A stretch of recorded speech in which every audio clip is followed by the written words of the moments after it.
guys, welcome to Margie TV. So nalungkot naman ako guys, kasi yung halaman ko binisita ko, ayun ang natira, wala na yung mga tinapon na ng boss ko yung mga ano niya, yung mga swerte niyang halaman, yung mga snake plant, wala na tinapon. Yung ano ko, yung oregano, ayan.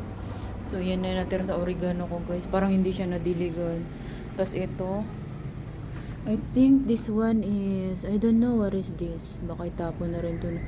Ay, yung ano to. Ano ba ito? Parang yung bulaklak. Tapos ito guys, yung kamatis ko. Wala na rin yung luya ko guys. Di ba may ginger ako? So ito yung mint ko guys.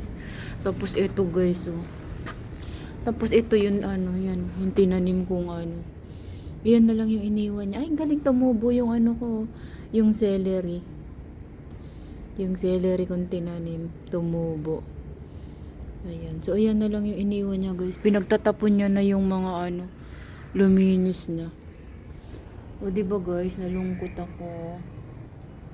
Wala na yung halaman ko, guys. Natira yung tomate ko isa. Tapos, ito yung ano.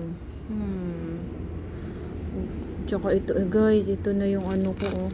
Ano nangyari dito sa aking ano, sa aking sibuyas guys, diba?